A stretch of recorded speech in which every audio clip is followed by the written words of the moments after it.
बिहार की राजनीति का सियासी खेला तो हम सब देखते आ रहे हैं। सीएम नीतीश का पाला बदलना और बिहार में सरकार बदलना किसी से छुपा नहीं है। मगर जहां बिहार को जंगल राज कहते भारतीय जनता पार्टी थकती नहीं, अब उसी के हाथों सारी कमान है। तो जनता की निगाह भी इस बात पर है कि क्या एनडीए की सरकार जंगल राज का खात्मा कर भी पाएगी या नहीं। लेकिन इसी बीच चर्चा का विषय बना हुआ है बिहार के डिप्टी सीएम का बयान, जिसमें वो साफ तौर पर कहते नजर आ रहे हैं कि बिहार में अब लागू होगा नीतीश मॉडल नहीं बल्कि योगी मॉडल। साथ ही नीतीश मॉडल की जगह योगी मॉडल से शासन चलाएंगे। बताते चलें कि बीजेपी के रणनीतिकार और गृह मंत्री अमित शाह से सत्ता का मूल मंत्र लेकर लौटे उप मुख्यमंत्री सम्राट चौधरी और विजय सिन्हा के हुंकार से एक बात तो साफ हो गई है कि अपराधियों की खैर नहीं। वैसे भी जब बीजेपी विपक्ष में थी तो ध्वस्त कानून व्यवस्था के साथ बालू और शराब माफियाओं के आतंक के मुद्दे सदन से सड़क तक उठाती रही थी। अब ऐसे में डिप्टी सीएम सम्राट चौधरी ने माफियाओं पर कार्रवाई के संकेत देते हुए साफ तौर से कहा है कि सबका इलाज होगा। बालू माफिया, शराब माफिया से जुड़े एक एक व्यक्ति की जांच होगी।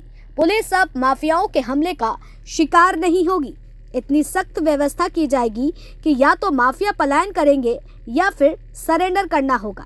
यह सरकार बिहार की जनता को लूट रहे ठेकेदारों और माफियाओं से मुक्ति दिलाएगी। दरअसल बीजेपी 2020 के चुनाव के दौरान राज्य की जनता से जो कमिटमेंट किया था उसे यह सरकार पूरा करेगी।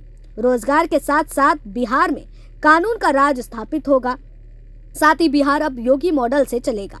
अब डिप्टी सीएम का यह संकेत जहां विपक्ष पर निशाना साधता हुआ भी दिख रहा है, उसी के साथ इस बात पर भी मोहर लगा रहा है कि बिहार से गुंडा राज खत्म करने के लिए एनडीए सरकार कितना तैयार है और किन बदलावों पर वो काम करने वाली है।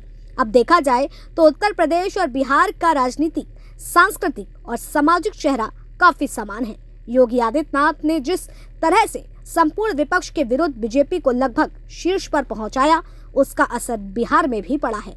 और सबसे ज्यादा अगर योगी आदित्यनाथ की चर्चा हुई है तो वहां था अपराधियों पर नकेल कसा जाना और सनातन धर्म के साथ खुल करके खड़ा रहना। अब डिप्टी सीएम का यह बयान, उसी के साथ अब बिहार की जनता पार्टियों में यह तस्वीर देखना चाहती है कि वह तमाम माफियाओं के विरुद्ध कैसे खड़ी होती है।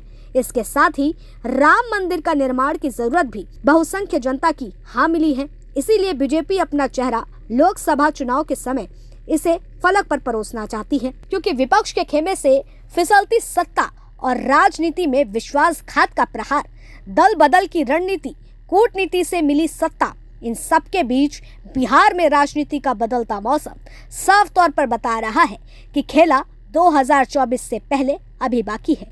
क्योंकि कहीं ना कहीं बिहार के सुधार का सीधा परिणाम भारतीय जनता पार्टी के पाले में आएगा और 2024 के लिए भी रास्ता साफ करेगा, जिसके चलते पार्टी की तैयारी और यह नई हुंकार न सिर्फ विपक्ष को आड़े हाथों ले रही है बल्कि अपराधियों को बता भी रही है। अगर योगी मॉडल चला तो यकीनन बिहार में अपराधियों को ठहरना काफी मुश्किल साबित हो सकता है।